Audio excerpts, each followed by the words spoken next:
Olá pessoal, sejam bem-vindos, sejam bem-vindas à Impressão Crítica, podcast do site Cinematório. Eu sou Renato Silveira. Oi, eu sou Kel Gomes. E neste episódio nós vamos falar sobre O Diabo Veste Prada 2, continuação desse filme que fez muito sucesso 20 anos atrás. Eu acho que essa é a informação que mais me chocou quando eu assisti ao Diabo Veste Prada 2, 20 anos. Eu jurava que o primeiro filme era de, 2010, 2016, alguma coisa assim. Mas não, 2006. Pois é, gente, tem 2006. Que respirar fundo e lembrar que estávamos lá vendo o Diabo Veste Prada no cinema, entendeu?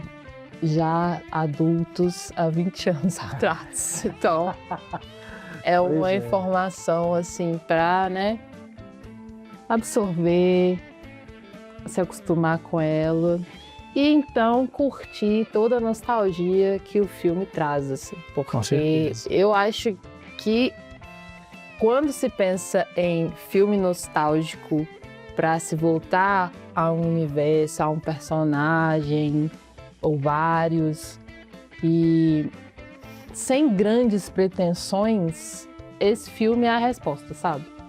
Porque ele me trouxe uma sensação boa, assim, de continuidade mesmo, no sentido de reencontrar essas personagens, reencontrar esse ambiente ali da moda, da revista de moda, do jornalismo de moda e tal, só que em um outro contexto trazendo questões contemporâneas. Sim, né? Porque é exatamente uma sequência mesmo, né? Uma continuidade a partir do amadurecimento dessas, né? Principalmente da Andy, né? E da Emily, a personagem da Anne Hathaway e da Emily Blunt, porque elas eram jovenzinhas que estavam em busca, né, de um emprego bom e tal. E agora não, elas já são mulheres profissionais estabelecidas e o mundo do jornalismo mudou muito de lá para cá, como mudou, né? Não só o mundo do jornalismo, mas o mundo todo, né? Em 20 anos. E a moda também, que é esse pano de fundo ali, né? De onde elas trabalham. Então a moda também mudou muito. Mudou tanto essa área, sabe, da comunicação de moda que eu acho bem interessante como o filme traz isso, assim, de uma maneira, sabe, sincera, de uma maneira que não tá nem sendo derrotista, mas também não tá sendo fantasioso, ilusório, sabe? Tá colocando ali a real, né, do que acontece e que, para quem tem uma certa ideia de jornalismo como a Andy tem, e que eu também nutro um pouco, que é um certo idealismo, não deixa de ser triste, assim, sabe? O que a gente perdeu em termos de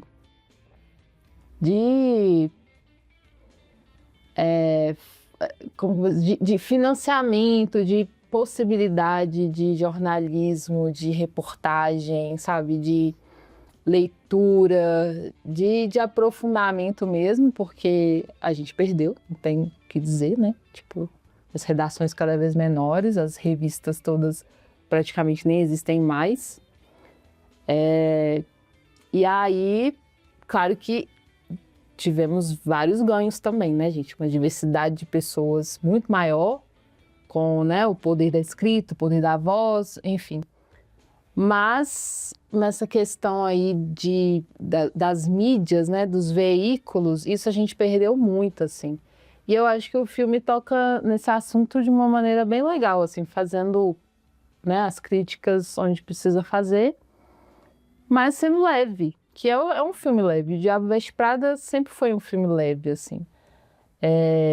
E para quem gosta de moda, como eu também, né, vendo aqueles looks maravilhosos que a gente fica babando por eles, também é uma delícia, assim, poder ver e aproveitar os figurinos. Mas é isso, é um filme nostálgico, mas que, sabe, tá trazendo questões que são contemporâneas, que são da evolução mesmo daquele universo, além das personagens em si. Eu gostei.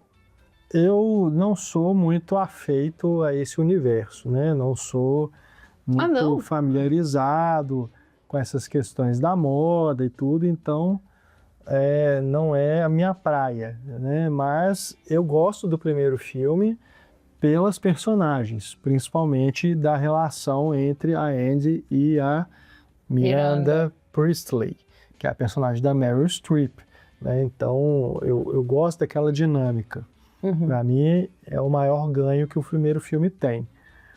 Nesse segundo, eu gosto também de como que essa relação muda, porque passa a ser mais uma relação de parceria, mas ao mesmo tempo mantém-se aquela questão da Andy tá pensando nela, né?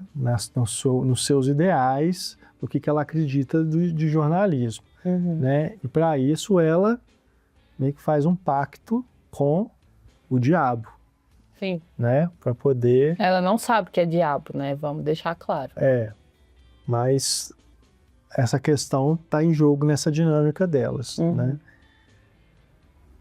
Enfim, eu acredito que o filme traz, sim, uma discussão mais contemporânea e eu não vou nem dizer urgente, porque, assim, isso é algo que a gente já lida já há bastante tempo, né? Com essa questão da precarização do trabalho do jornalista e tudo. E aqui a gente está falando de um mundo de muito privilégio, de muito investimento, né? De você olhar ali onde que elas estão trabalhando no momento de crise, é muito melhor do que a grande maioria dos lugares onde você trabalha com jornalismo aqui no Brasil. Né? Sim. Então, mesmo em crise, elas ainda tem uma situação muito melhor. Ainda tem uma relação, né? Ainda tem um lugar bonito para falar de outra realidade, de outro lugar, de outra economia. Sim. Né? Mas a questão em si, da precarização do trabalho do jornalista, ela é compactuada, né, com o que a gente vive aqui no Brasil também. Disso eu gosto no filme. A parte nostálgica, eu acho curioso a gente pensar que 20 anos se passaram, mas não parece que se passaram 20 anos como 20 anos antes desses 20 anos. Eu sei que eu compliquei aqui a conta, mas o que eu vou querendo dizer é que se você pega, minha referência é sempre De Volta para o Futuro. Os 20 anos antes de Volta para o Futuro são muito diferentes dos 20 anos de O Diabo Veste Prada 2 para O Diabo Veste Prada 1. No sentido de que houve mudanças, e aqui a gente está falando de moda, a própria moda, as diferenças de décadas, elas são mais marcadas quando você pensa em anos 60, anos 70, anos 80. E aqui quando você pensa em anos 2000, 2010, 2020. Sabe? Então, visualmente não parece que passou 20 anos quando você fala sobre De Volta para o Futuro e quando você fala sobre O Diabo Veste Prada, sabe? Então... eu acho que tem muito a ver com a questão da moda. Exatamente porque você não tem tanto esse olhar para a moda que você não percebe tanto essa diferença. Porque eu já percebi super, assim, sabe? Mas da moda delas usando no primeiro filme e a moda de agora. Sim, tipo assim. mas como que a minha percepção lá pro De Volta para o Futuro é diferente? É isso que eu tô querendo dizer. Mesmo para o olhar leigo, eu acho que há mudanças. É claro que há mudanças. Mas elas são mais marcadas nas décadas anteriores. Entende? Isso que eu estou querendo dizer. Quando você vê a Andy de 2006 e vê a Andy de 2026, não é igual como se você visse a Lorraine McFly lá de 55 e a de 85.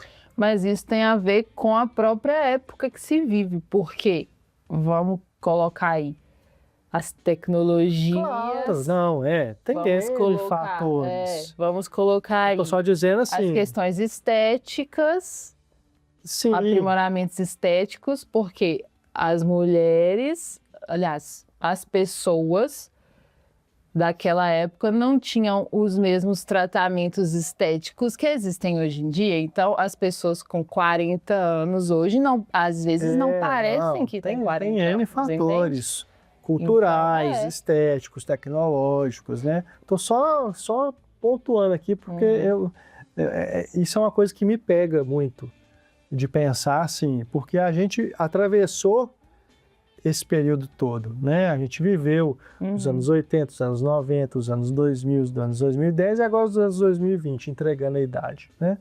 Mas a gente, quando pensa, mesmo de 2000 para 80, eu sinto muito mais uma diferença, entendeu? Quando você fala de nostalgia, quando você vê um filme de 20 anos atrás, de 20 anos feito antes dos anos 2000, do que agora, entendeu? E eu acho que uma coisa que fica muito marcada também, e aí é falando da imagem dos filmes, a imagem plasticamente hoje, ela é muito mais desaturada do que 20 anos atrás. Ah, isso com certeza. Né? Então, isso, na minha opinião, pesa contra. Eu acho que também, eu acho que perde textura, né? Os filmes, nesse caso aqui, são filmes que você vê que o original, ele é muito mais vivo do que o de agora. Sim, sim. Mas é exatamente isso, assim. Eles refletem as épocas em que eles são feitos, né? E as tendências, né? Tipo, isso é uma coisa que a gente vê nos filmes no geral de hoje em dia. Tipo, sabe? As texturas são menos carregadas, né? Tipo, não tem tanta saturação, as cores, parece que as pessoas, elas usam com mais parcimônia. Não que não usem, elas usam, e muito, cor. Mas não é de forma tão deliberada quanto era antes, sabe? Tipo, tem essa coisa do... antes, é muito mais ainda. Então, assim, e aí, sabe, não é só em cinema, né? A gente pode ver na arquitetura, né? No automobilismo, é só a gente ver como... para onde as coisas vão andando, sabe? Por uma certa padronização, assim, né? Mais neutro, mais clean, etc. Mas, curiosamente, tipo, por mais que eu veja essas diferenças, eu, tipo, super tive uma viagem nostálgica, assim. Porque eu vejo as diferenças, além do figurino e tal, eu vejo as diferenças das personagens, assim, né? Como que elas estão hoje, como elas eram lá atrás, assim, as mudanças do mercado sobre elas, né, dessa coisa do trabalho sobre elas, assim, sabe, essa dependência, né, da parte de patrocínio, da parte de que agora o conteúdo, ele sabe, ele depende de muito patrocínio, de muito investimento, assim, extra, que vai acabar definindo a editoria. Então, assim, isso entrando mais como conteúdo, né, mesmo, assim, direcionando mais os conteúdos do que antes, assim. E como que elas mudam, né, a partir disso, tipo a Andy lá, que todo idealismo ganha um prêmio, mas não tem emprego, sabe? E aí acaba tendo que, né, voltar para a revista, que ela achava que não ia ser mais um lugar para ela, e ela acaba voltando. A própria Miranda, assim, que tinha todo um poder antes, né, que decidia e, assim, ela não era só um poder ali onde ela trabalhava, mas era um poder na moda mesmo, né? Ela definia tendências, ela, né, tem essa coisa da editora de moda, a dona de uma revista daquela época, que era tipo o auge, sabe? Porque era quem definia tudo, assim, agora não mais. Então você vê uma pessoa mais, né? Assim, Sim. amansada, digamos, porque a vida tá pedindo que seja assim, sabe? Então eu tenho essa nostalgia, não só pelo visual e tudo, mas também pela mudança de espírito, sabe? Por esse peso da idade, esse peso das mudanças. Mas nesse Que você, sentido... eu sinto uma, como é que eu vou dizer? Um agridoce do filme que eu acho bom, sabe? Nesse sentido, assim, de que apesar de você, né, crescer, amadurecer, ganhar muitas coisas, que eu acho que o filme tá mostrando ali o quanto que a Andy, ela se tornou uma mulher, assim, inspiradora mesmo, né? E livre, assim. Mas tem várias outras perdas, sabe? Então, gerais, assim, sociais, que eu achei interessante que o filme trouxe. E essa coisa das mudanças também de como abordar as relações delas, sabe? Por exemplo, a relação amorosa. Totalmente diferente. Tipo, no primeiro filme, eu lembro que o namorado da Andy, ele zombava do emprego dela na Runway, né? A Runway é a revista. Então ele não apoiava ela, apesar de ser algo que ela estava mostrando interesse, estava empolgada.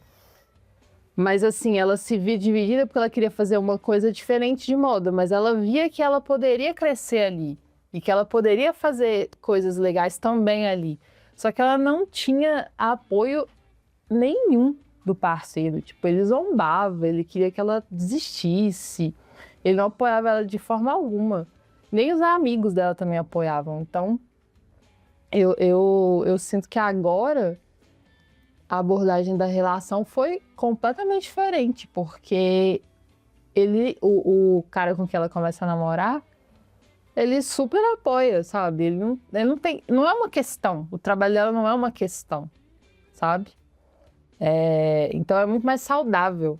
É um relacionamento muito mais saudável. Mas nesse sentido dos relacionamentos, eu não gostei muito do que se tornou a relação dela com a Emily. Porque ali no caso, me pareceu que a Emily se tornou a grande vilã. É porque a Emily tinha um pouco de vilanice no primeiro filme, né? Ela não era santinha. Não, mas ao mesmo tempo ela tinha uma inclinação para ter uma redenção, para se transformar. Eu acho que era uma personagem que caminhava em outra direção ao final do filme. Eu acho que foi coerente, assim. Não sei, eu não gostei muito. Eu achei que foi coerente com a personagem. E eu acho que apesar dela, né, se revelar ali com interesses obscuros, não tão obscuros para a Miranda, porque a Miranda sabia muito bem quem ela era, ela não é colocada assim apenas como vilã, sabe? Porque inclusive a Andy continua amiga dela, elas têm um almoço super legal, assim, depois de tudo que acontece, né? Porque há ali uma certa traição. A revista, ela tem um dono de anos, né? E aí, o filho assume a empresa. E o filho, obviamente, não tem o mesmo interesse pela revista que o pai tinha. Então, gera uma tensão, porque fica todo mundo com medo de perder o emprego, né? De a revista até acabar. E a Andy tenta salvar a revista, não só porque ela quer salvar a revista, mas eu sinto que ela quer salvar um jornalismo que está morrendo, sabe? Porque ela tem esse idealismo. Então, ela, nessa missão dela, é mais do que só salvar a revista, é salvar um jornalismo, que ela acredita que ainda pode dar certo. E aí, ela acaba planejando algo com a Emily, porque a Emily namora um cara super rico. E a Emily finge que tá afim de salvar a revista junto com ela. E oferece pro namorado dela comprar. Só que por trás desse interesse de salvar a revista, a Emily estava, na verdade, querendo ocupar o cargo da Miranda. E eu acho super coerente, porque a Miranda esnobou a Emily quando ela trabalhava lá. E a gente fica sabendo dessa história toda porque isso é contado no filme, né? E também porque você vai ligando os pontos da época e tal.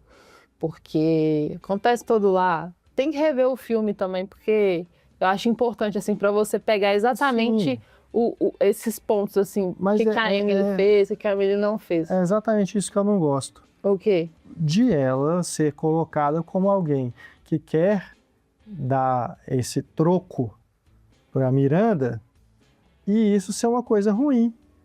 Porque, na verdade, eu queria estar do lado da Emily. No sentido, tipo não, assim, mas é porque a Miranda fez o diabo com a pessoa. Tratou super mal o tempo todo. Mas eu acho que não na hora necessariamente... na hora que ela tem a chance de se vingar, o filme se coloca do lado da Miranda, da opressora, e não da oprimida. Mas não é porque o filme está se colocando do lado da Miranda, é porque o filme está na perspectiva da Andy. E a Andy, ela se sentiu traída.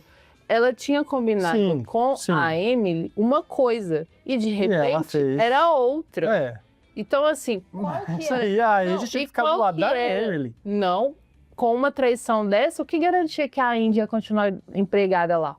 Se ela nem sabia que a Emily estava armando desse jeito, como que ela ia entender que, eu vou continuar no meu emprego, tá tudo bem? Não, ela perdeu a confiança completamente na Emily. Eu acho que conceitualmente a Andy devia procurar outra coisa para fazer mesmo, esquecer essa rama aí, porque eu não consigo... isso para mim não cola muito. Esse idealismo dela se converter numa coisa que, eu quero salvar essa revista e esse jornalismo aqui é o jornalismo que eu acredito. Porque o que ela estava fazendo antes parecia ser uma coisa completamente diferente. Sim, amor, só que você está fazendo a mesma coisa que os personagens do primeiro filme faziam, que era acreditar que por ser uma revista de moda, por ser moda, é só futilidade, é coisa que não dá para trabalhar de forma jornalística profunda. Tudo bem, mas a questão que o filme coloca ela começa ali a fazer, ela é contratada ou recontratada para voltar a fazer a revista recuperar uma imagem que ela perdeu, né, por causa de um problema que teve lá. As falas da Miranda. Enfim. Cancelamento. Que é um assunto e aí ela que faz eu aborda também. As matérias sérias e tudo assim, mas que as métricas são lixo. Realidade. Né? Não dá view, não dá clique, não dá nada. Né? E aí depois ela tem que correr atrás de coisas que vão levantar a questão de público. Né? A questão das métricas. Né? E para fazer isso, aí ela tem que abandonar os ideais dela. Não completamente. Não completamente, porque, mas inclusive a própria... tem que fazer concessões. Sim, tem que fazer concessões, mas o filme está discutindo sobre isso também, sabe? Mas então você pode fazer um jornalismo que seja... É isso que eu tenho problema com a personagem, justamente isso.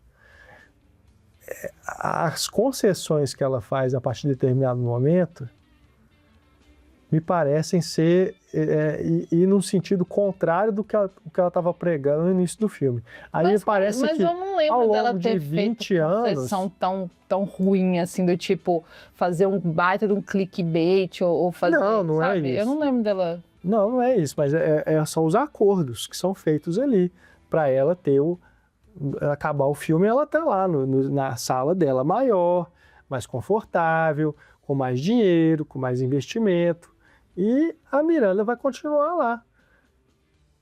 Tá, mas eu não entendo qual o problema. A Miranda não passou por nenhuma transformação que fez dela uma pessoa melhor, entendeu? E o que mais me incomoda ainda, que os outros funcionários continuam no mesmo estereótipo que eles são colocados desde o início do filme. o cara lá que fica na cadeira, que tem aquele apelido que sofre bullying, ele começa o filme de um jeito e termina do mesmo. Não. Sim, ele só mudou de Não. lugar. Ele continua sentado. O filme não faz nada por ele, sabe? A outra Não, que ele trabalha na muda. função dela, Ele muda, a mesma ele coisa. muda de função. A outra também mudou de função, virou editora. Eles mudam de função. Mas eu acho que isso é muito ao passar. Não, eles mudam. Lá fala as funções que eles ganham. Mas eu acho assim, existe mesmo uma estereotipia nesses dois personagens que eu também não gosto. Mas... Não me parece que ela fez nenhuma grande transformação ali. Mas assim, mas eu acho que não é sobre grande A não transformação. ser pessoal. Sabe, eu não acho que seja sobre grande transformação. É sobre adaptar-se a uma realidade que está se impondo ali, entendeu? Sabe, é fato. Isso aqui vai ter menos investimento, isso aqui a gente vai ter que repensar como fazer, porque em breve não vai nem ser isso, porque isso é dito lá também. Tipo, a revista, o próprio Nigel fala, a revista nem é mais revista, ela é um conteúdo para ser visto no banheiro, as pessoas estão vendo no banheiro. Então, assim, eles estão tendo a consciência de que não é mais o que era 20 anos atrás, e eles estão se adaptando a isso. A própria Andy, tá, ela estava fazendo reportagens maravilhosas, mas ela acabou perdendo emprego. E aí? Ela vai ficar tentando fazer o mesmo tipo de trabalho onde? Se ela não tem onde fazer, sabe? Por isso que ela volta atrás e pensa, aqui ainda é um espaço que eu posso trabalhar.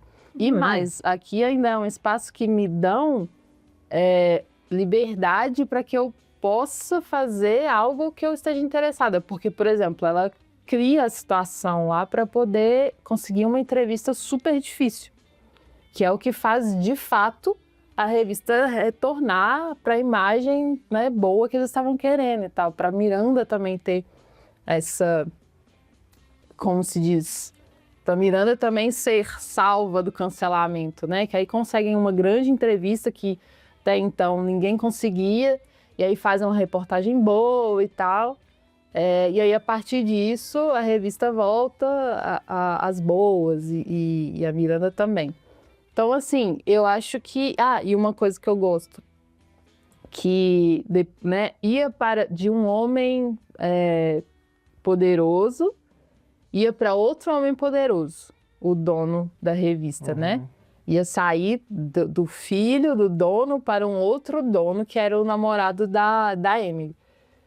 E aí, numa reviravolta, quem acaba comprando é uma mulher poderosa, sabe? Essa que elas entrevistaram. Então, assim, tá dizendo também desse novo lugar das mulheres, não só como, né, diretora, editora, jornalista e tal, mas dona do negócio, sabe? Aqui vai colocar dinheiro, vai investir, vai manter e vai manter com a liberdade editorial que elas estavam querendo. Ou não, né? Porque isso é uma questão que estavam discutindo.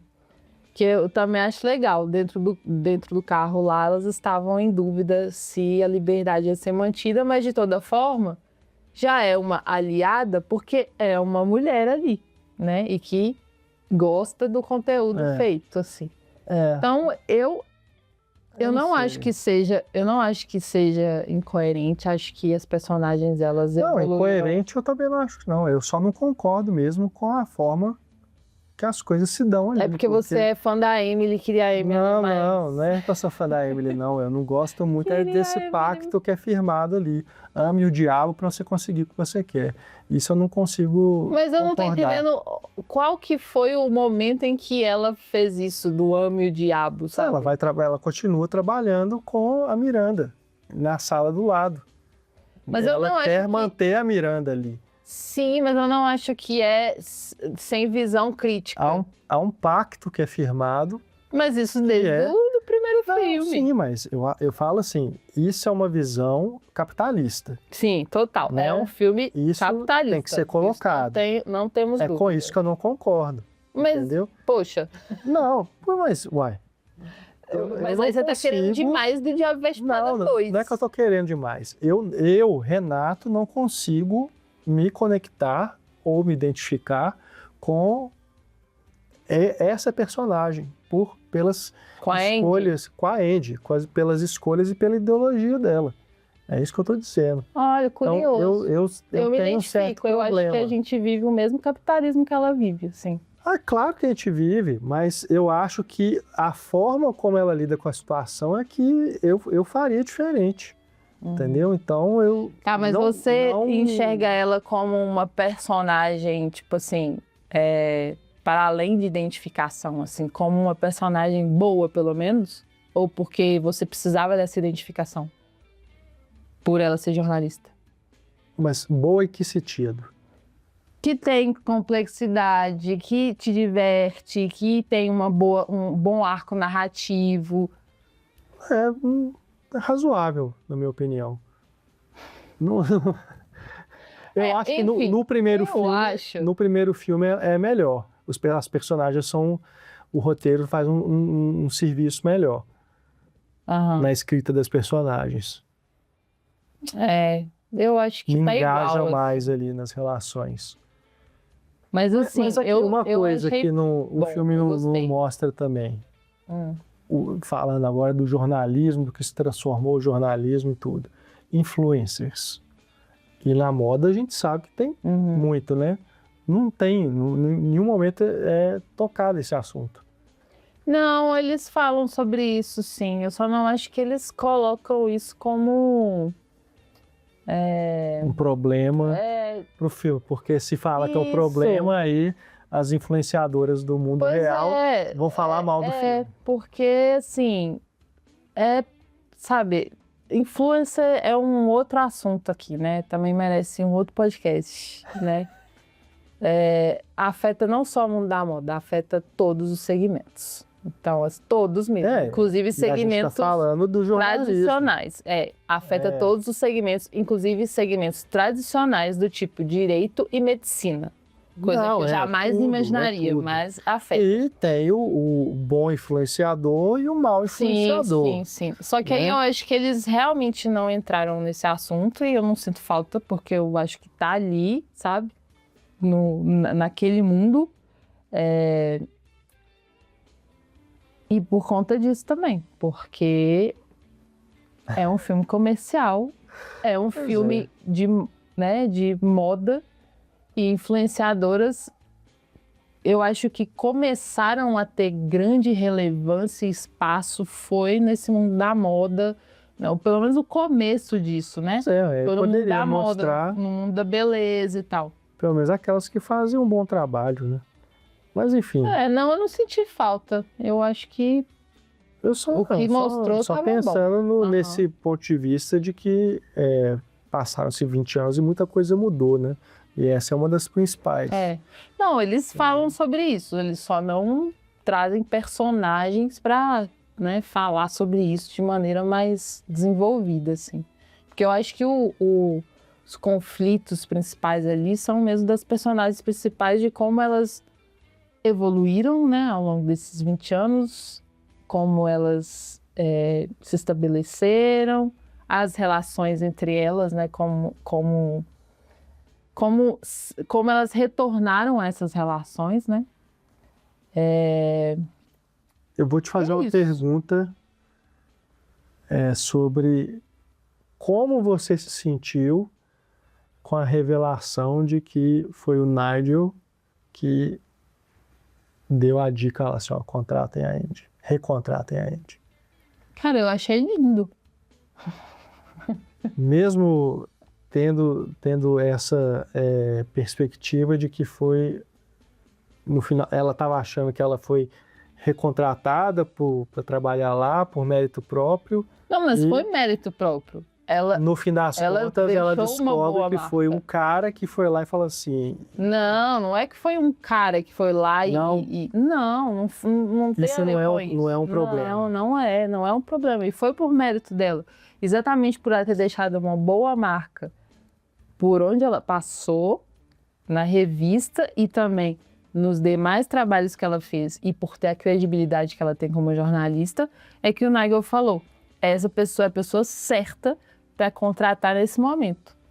É porque ele conhece ela, é por isso. E o Nigel é uma pessoa afetuosa, assim, ele é sabe, como é que eu vou dizer? Ele é uma... Tipo assim, ele tem aquele ar, né, de superior, assim, também, porque ele tem muito conhecimento e ele tá ali do lado da Miranda o tempo todo, né, o braço direito da Miranda, mas ele é muito afetuoso, assim, ele é muito bom pra Andy mesmo. É ele que dá o apoio emocional que ela precisa, principalmente no primeiro filme, assim, que ela precisa de muito apoio emocional, porque ela tá chegando nova nesse rolê, e aí alguém tinha que dar algum tipo de suporte pra ela, e é ele que dá, entende? Então eu acho que faz todo sentido que seja ele, porque ele conhece e ele sabe do que ela é capaz, não o contrário, assim, não por falta de mérito. E aí é um grande gesto de confiança. Muito bom, muito bom. Então, para a gente encerrar aqui o nosso podcast sobre O Diabo Veste Prada 2, a sua nota para o filme, Kel? A minha nota pro filme, eu acho que eu dou 4. 4 estrelas? Aham. Olha só. 4 estrelas. Eu dou 2,5 estrelas. Nossa, realmente não é a praia dele. Então, é isso, né, gente? É isso. Nós somos indivíduos.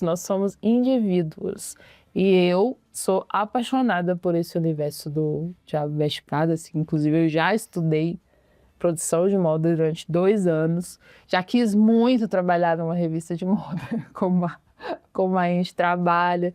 Já quis trabalhar em revista feminina, para falar mais adequadamente, assim, que inclui muito moda.